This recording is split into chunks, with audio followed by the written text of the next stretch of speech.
taste of champagne and stolen kisses still lingered in Sarah's memory. As she stood outside room 312, her master key trembling slightly in her hand.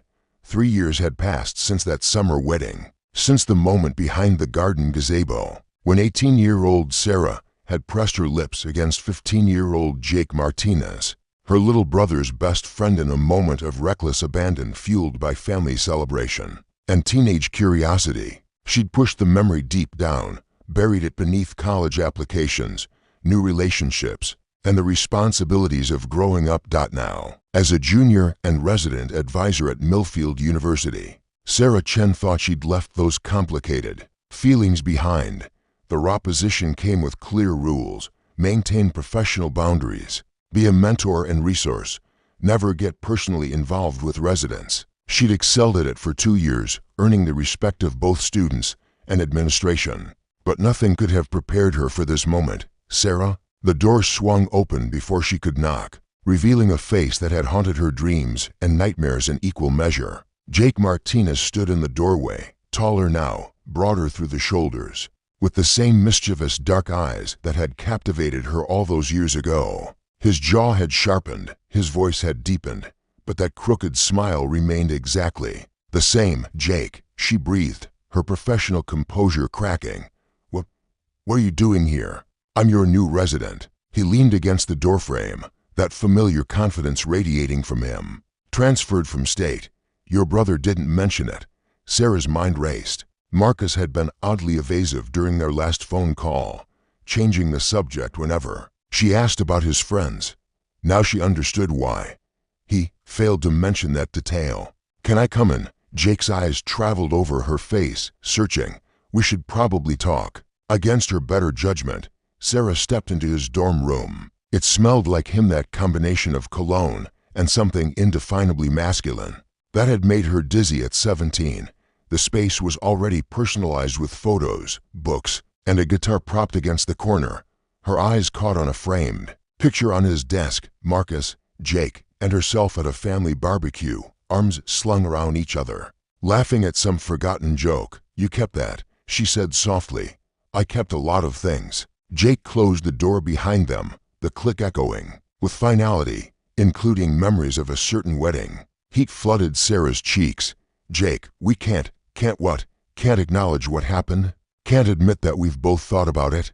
He stepped closer, close enough that she could see the gold flecks in his brown eyes. "I'm not 15 anymore, Sarah, and I'm your Ra." She forced steel into her voice, even as her heart hammered against her ribs. "There are rules, boundaries. This is my job, my reputation. I know." His hand brushed against hers, sending electricity up her arm. "But some things are worth the risk." Sarah pulled away, wrapping her arms around herself like armor. "You don't understand.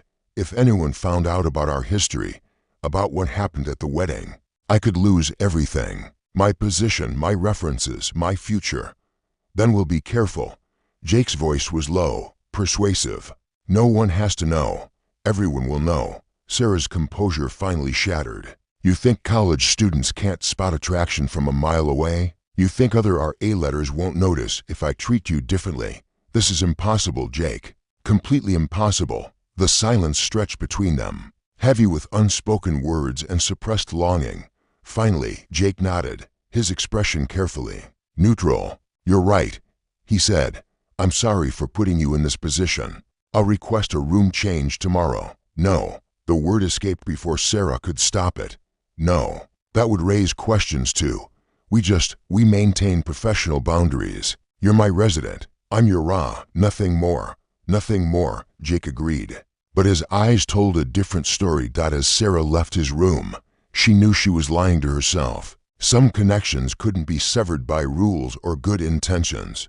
The real question was whether she had the strength to resist what her heart was demanding. The next 2 weeks became an exquisite form of torture. Every floor meeting was an exercise in self-control. Sarah would stand at the front of the common room, discussing campus resources and dormitory policies, hyper-aware of Jake's presence in the back row. He never interrupted, never drew attention to himself, but she felt his gaze like a physical touch. When other residents asked questions, She found herself glancing his way, seeking his reaction, craving his approval in ways that terrified her. The worst part was how good he was at the game. Jake participated in floor activities with easy charm, helping organize study groups and movie nights. He was respectful, friendly, and completely appropriate in all their interactions. To anyone watching, he was simply another engaged resident. But Sarah caught the lingering looks, the way his fingers would brush hers when she handed him paperwork, the heat in his eyes during their carefully professional conversations. "You're playing with fire," her best friend and fellow Ra, Jessica, warned her during their weekly dinner. "I've seen the way you two look at each other." "I don't know what you mean," Sarah lied, stabbing at her salad. "Right, and I'm the Queen of England."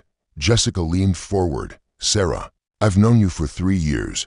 You've never looked at a guy the way you look at Jake Martinez. What's the story there?" Sarah's heart stopped. "There's no story. Family friend." Jessica continued, watching Sarah's face carefully. "That's what he said when I asked how he knew your brother.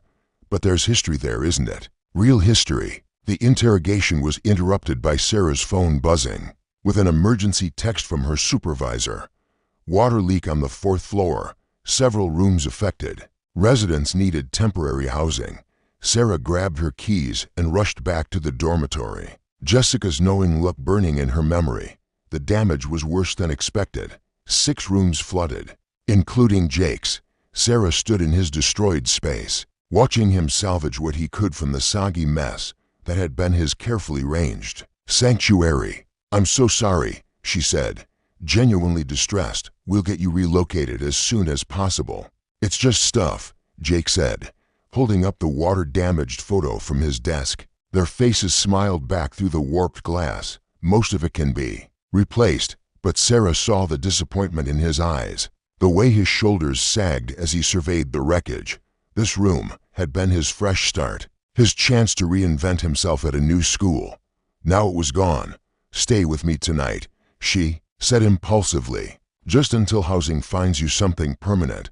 Jake's head snapped up. "Sarah, it's practical," she said quickly, though her pulse was racing. "My room is bigger. I have a couch. And it's just for 1 night, maybe 2. The lie tasted bitter on her tongue. Housing wouldn't place him for at least a week, and they both knew it. That night, Sarah lay in her bed listening to Jake's breathing from the couch 6 feet away. Every rustle of blankets, every quiet sigh sent awareness shooting through her body. The darkness made everything feel more intimate, more dangerous. "Sarah," his voice was soft in the blackness. "Thank you. For this, for everything." "It's just doing my job," she whispered back. "No, it's not." She heard him shift, could sense him turning toward her bed. "This is you being kind, being yourself." The silence stretched between them, loaded with possibility. "Jake, yeah, that night at the wedding. Did you plan it?" The kiss, a long pause. "I'd been thinking about it for months. You were always just Marcus's annoying older sister. But that summer you came back from your senior year and something had changed. You were confident, beautiful, yourself in a way you'd never been before." Sarah's breath caught. "You were 15, old enough to know what I wanted." His voice was closer now, as if he'd moved to the edge of the couch.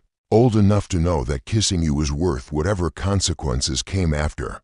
And now I'm old enough to know that some consequences are worth facing." Sarah closed, her eyes fighting every instinct in her body. The space between them felt electric, charged with 3 years of suppressed longing and growing desire. "We can't," she whispered, but even she could hear the uncertainty in her voice. "I know," Jake replied. "But God, Sarah, I want to." Neither of them slept that night. By the 5th day of their arrangement, Sarah's resolve was hanging by the thinnest of threads.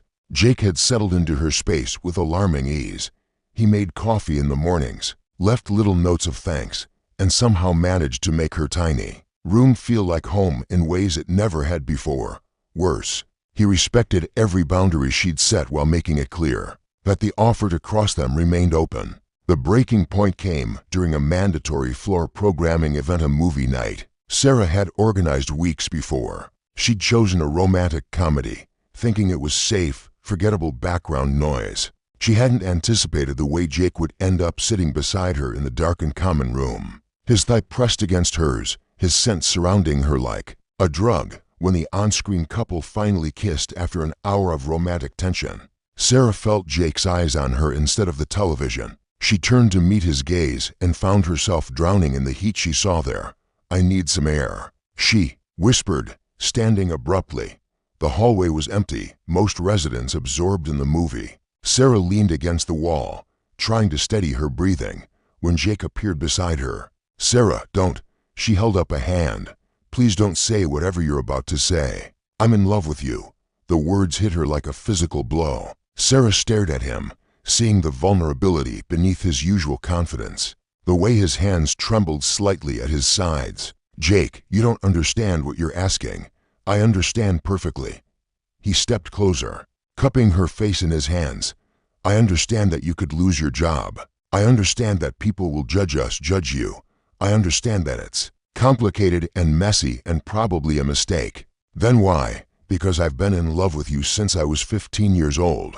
And 3 years of trying to forget you hasn't changed that. Because the way you look at me tells me you feel the same way. Because some risks are worth taking." Sarah felt her walls crumbling, 3 weeks of suppressed emotion threatening to overflow. "If we do this, if we cross this line, there's no going back. I don't want to go back." Jake's thumb traced her cheekbone.